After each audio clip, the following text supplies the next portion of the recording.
Hey witches, welcome to or welcome back to the Slaughterhouse. I'm Cherry Slaughter, your ghostess with the mostest. In today's video, I will be showing you how to cover up even the darkest of tattoos.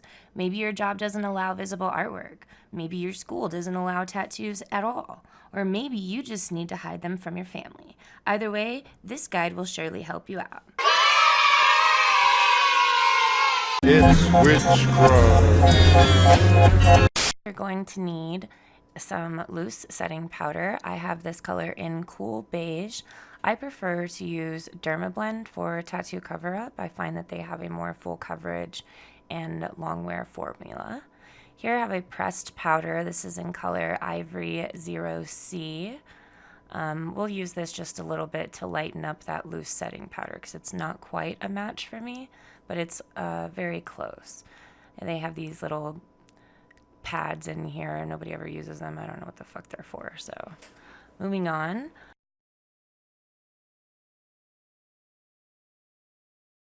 This is Dermablend Quick Body Fix. This is a cover-up concealer, a corrector, basically. I have this in shade Nude 10C. And this is going to be where we get the bulk of our coverage from. To that, this is one of the most important parts. You're going to need a primer. I prefer to have a jelly or gel grip primer. This one is by Dermablend, so I am going to use light products for the most part. Here I have shade Red Rum and Jeffree Star's Velour Liquid Lip. It's a great formula that dries down well, so it won't cause any issues. And then here I have the Smooth Liquid Camo Medium Coverage Foundation. And that is going to be for our final coverage. Tool-wise, you're just going to need a couple of brushes. You'll need a foundation brush. This one is from the Spectrum Mean Girls collection. It is brush B01. She doesn't even go here. You go, Glen Coco. Different brush. This is a fantastic dense foundation brush, and you'll also need a puffy powder brush. This one is from the Morphe Jeffree Star collection. This is the JS2. All right, let's get started.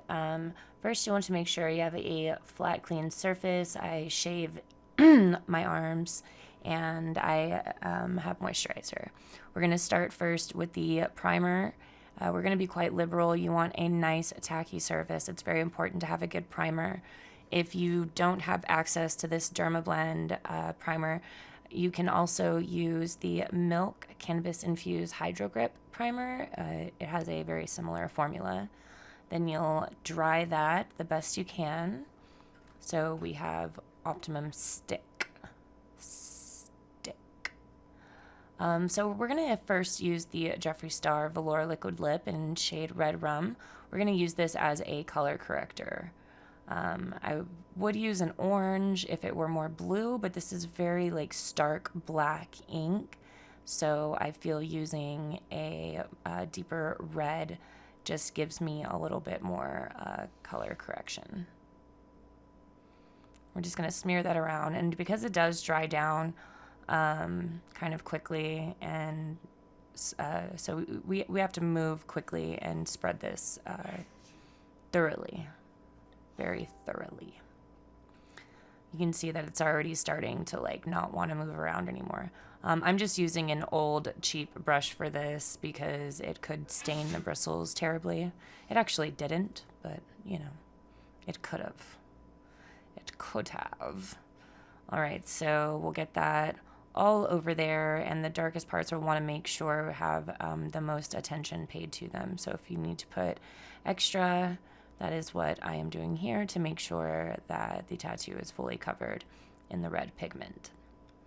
Now we do want this to dry down all the way, so if you're impatient like I am, you can just grab your fan and fan that bitch out.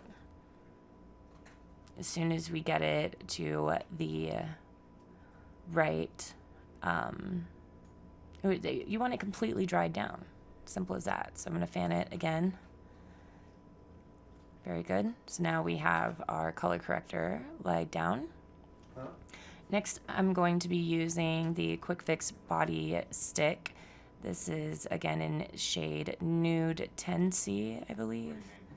And we are just going to go right over the entire area, being very liberal with that concealer. Yeah, further marked as fancy. This is a fantastic formula. Forgive me if I have talking behind me. I have family.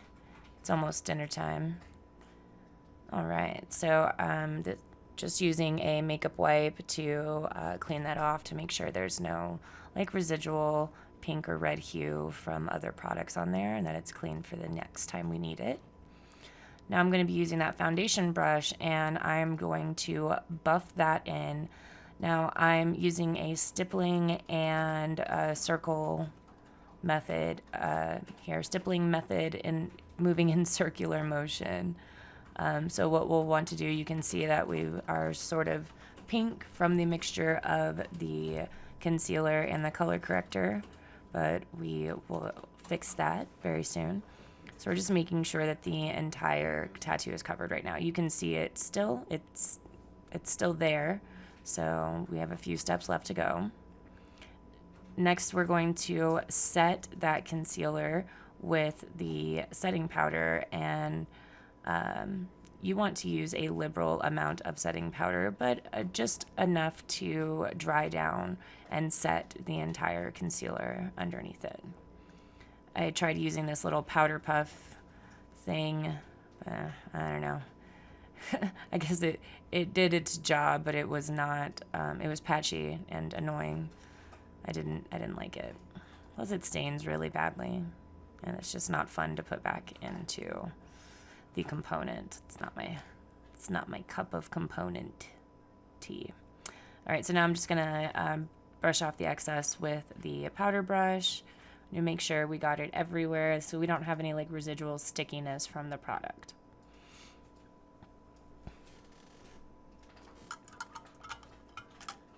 Sipping on a Bon and Viv right now. Prickly pear, delicious. Okay, so here I'm just using a giant Real Techniques sponge and spraying it with some distilled water to dampen it just a bit. I don't need the entire sponge damp for this. And so now I'm just putting the medium coverage Dermablend foundation on the entire area of my arm. And we're going to use that damp beauty blender to just completely cover up all of the red hues and kind of get us back to a normal shade of human. I'm very fair, but the darker you are, I feel the easier it is to cover up tattoos. So, you know, this just goes to show that if you put in the time and you follow the steps, and then tattoos, you can cover them up. But being covered in this stuff is just, it's my least favorite thing in the world. But I would like to put out an entire tattoo cover-up kit under my own brand someday. I think that would be great. So as you can see, we've sort of gotten the entire area covered up, and we still have that dewy finish right here, so we still have to set. And again, because the setting powder is just a slightly bit darker than a perfect match to me, we will combine it with the pressed powder that I showed you earlier. So we are just going to be very, very, very liberal with this, very generous. Just keep tapping. I'm not even tapping off the excess because honestly, it's just going everywhere as it is. It's getting all over my mouse pad. Fun, fun, fun, fun. So we're just setting that entire area that we put the foundation on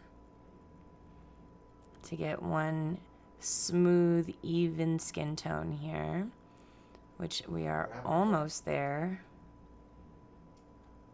Almost there. Get some more of that powder. Yeah, see? All over the mouse pad. All over. Not to waste. Waste not, want not. Want not, waste. Did I say that right? Moving forward. So we are just dusting the entire area, setting the entire area right here. Next, we are going to use the pressed powder. It is a bit lighter, so I'm just using that to kind of get that perfect match.